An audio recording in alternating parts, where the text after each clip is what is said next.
Today we are here to help you exercise and strengthen your hip flexors.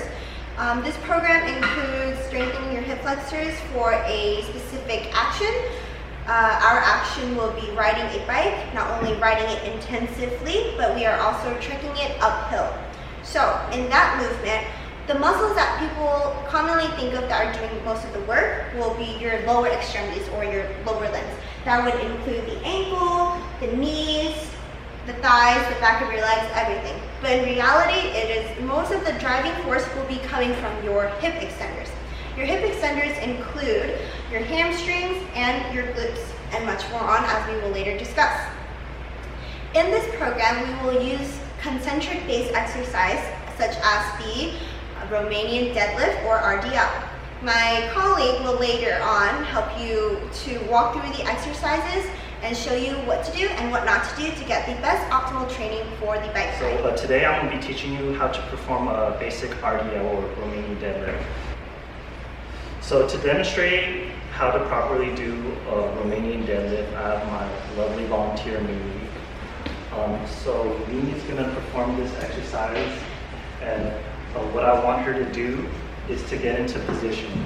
So this position requires the individual to have the shoulders width apart with their hands over the grip. Kind of have soft knees at the beginning, and once you have soft knees, you want to retract your shoulders and brace your tummy muscles. So once everything is in place, I want you to bend your hips back, keeping that spine aligned. Pretend like you're sitting down on a chair. What I want you to avoid is hyperextending your back or arching your back.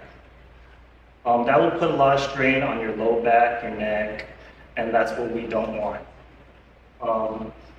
Another thing is once you're in that position where you're close to the ground, I want you to drive your feet into the ground, pushing up, flexing at the knees or flexing your quads and pushing your hips forward. You will feel a nice contraction within your hamstrings and your glutes. When you're at the bottom position, it's normal for you to feel a nice stretch in those same exact areas I mentioned. For an individual who's trying to compete in an uphill race, a bike race, I recommend this individual to perform this exercise for 5 times. Within those 5 times, I want them to do it for 5 reps each set. So a total of 25. Within these 25s, I would want them to take a rest break in between, approximately like 4 minutes. And for an individual, I want them to perform it in a heavy load. And that is very subjective to that individual. Now I'm going to explain the principle behind doing RDL concentric exercise.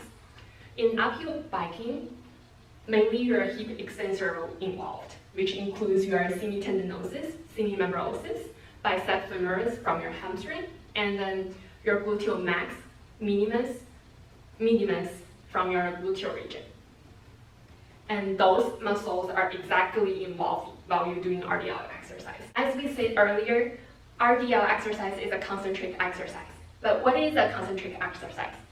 Concentric exercise will elicit concentric muscle contraction. If the length of the muscle, when you contract it, gets shorter, that means your muscle undergoes concentric contraction.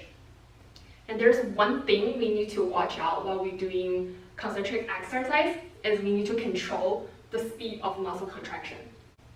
As you can see in this graph, the x-axis stands for the muscle shortening of velocity, and the y-axis stands for the force capacity the muscle can generate.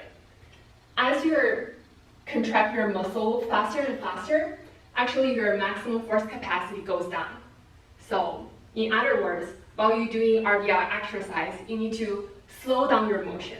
Do your motion slowly so that your muscle can generate maximum force so that we can train your muscle to be stronger. We've been talking about muscle contraction, but how does muscle contraction happen? We know muscle are made of a bunch of muscle fibers, which within each muscle fibers, it contains multiple sarcomeres. Within each sarcomeres, they have 2 types of protein filaments. One is actin the other is the myosin. And the overlap of actin and myosin will actually cause the muscle contraction, shorten the muscle length. But we don't want too much overlap or too less overlap, because in this graph, it tells you the relationship between the muscle length and the force it can generate. If there's too much overlap or too less overlap, it won't give you an optimal force. So in other words, when you do the RDL exercise, try not to bend your hip or your knee too much. Give your sarcomere some space to contract more so that it can produce more force. Even if you're getting stronger within the first 2 weeks of doing RDL exercise, this is called neutral adaptation. It's your nervous system trying to innervate your hip extensor to be more accessible. But the true strength gain in terms of muscle production capacity will take 6 to 8 weeks to develop. So just be patient and keep doing your RDL exercise. You will ace in uphill biking. Thank you for watching this video. Hope you like it.